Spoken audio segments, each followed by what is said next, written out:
Today we have an amazing, amazing car, an amazing lady. This is an original 68 Hemi Charger RT, and this lady and her brother went into dealership and bought this car in 68 and they still own it. She's going to tell you about her going to the dealership and what motivated them to buy this car with a Hemi, and just kind of give us some background on the car. Well, in 68, my brother-in-law wanted a hot rod, and so my brother and him went to order the car. And the first dealership they went to, the guy kept saying, "No, you want a 440," and he said, "No, we want a Hemi." "No, everybody's buying a 440." And so finally my brother said, "Come on, let's go." And they got up and they left and they went to another dealership. And when they went in that dealership, he said, "We want a 426. The guy was so happy he almost peed his pants.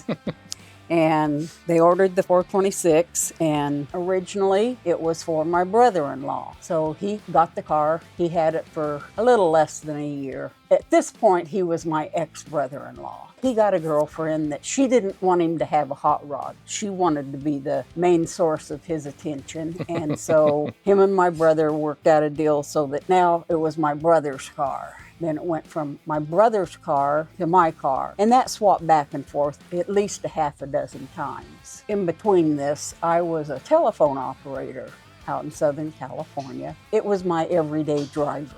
And my brother worked at Pacific Missile Range, Point Magoo. When it was his car, it was his everyday driver. Finally, I got married. My brother drove it a little while longer, and then he parked it. And it stayed parked for a long time. I haven't figured how long. And then my husband retired from the Army. We moved from California back here to Oklahoma. The car got transported back here along with several others. Then we decided it needed to be brought back to life. And so the process got started, and we brought it to Wayne, and he finished it up, and he made it work right. What did you do with the car? I'm sure people want to know that kind of stuff. I only raced it once on a drag strip. No kidding. Do you remember what it ran?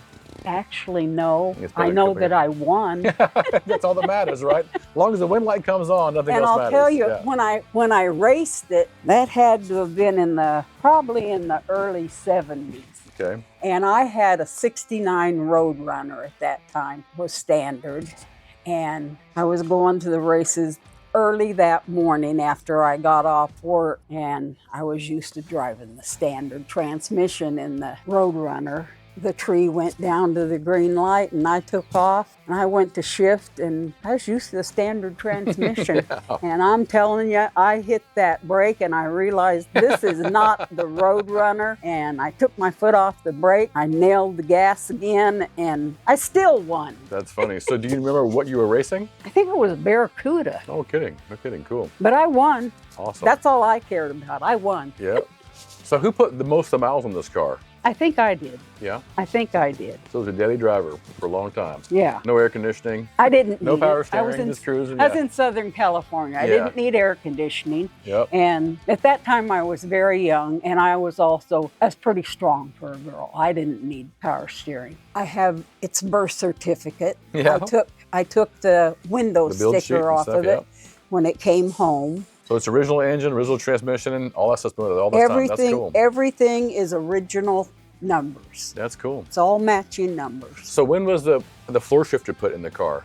While we were in Germany, my brother decided he would change things around. We were there from 82 to 87. And when I came home, he had put the floor shift in it. He was going to put a blower on it. Oh, no kidding. And that's awesome. We had an exchange of words. All sorts of sweet words flowed from my lips, and I called him nice names and said, "Do you know what that car is worth?" Yeah. And he said, "I just thought it'd go faster." There's more than go faster. Exactly. Yeah. So you drove it, somebody was driving all the way up into 83, so about 12 years. My brother was. Yeah. My brother was. Cool. So then it sat until about 10 years ago, and then you decided to restore it. So what kind of shape was it in? Was the body straight? Was it? Yeah. It was just, the paint was kind of faded, I guess, a little bit? Was it interior? This car only had one dent in it, and it was over by the front door, and it's where my girlfriend backed into it with her Volkswagen. And so my brother went out there with some paint and wrote, "Thanks, Marie," because she put the only dent in this car. No kidding. That's And it hilarious. wasn't a big dent, it was just a dent. Well, that's cool. It's cool to see it back on the road. I bet you're excited to drive it. It's going to be fun. Yeah. So what happened to your arm? Looks like you got in a fight with somebody. No. Rotator cuff. Rotator cuff. Okay. So once that's healed, then you can start driving it. If I got in a fight with somebody, I wouldn't get hurt. You wouldn't get hurt. They would be within firing range. Yeah, exactly. Exactly. You know. Well, awesome. Well, cool. We're going to jump in the car and take it for a ride. Let's go.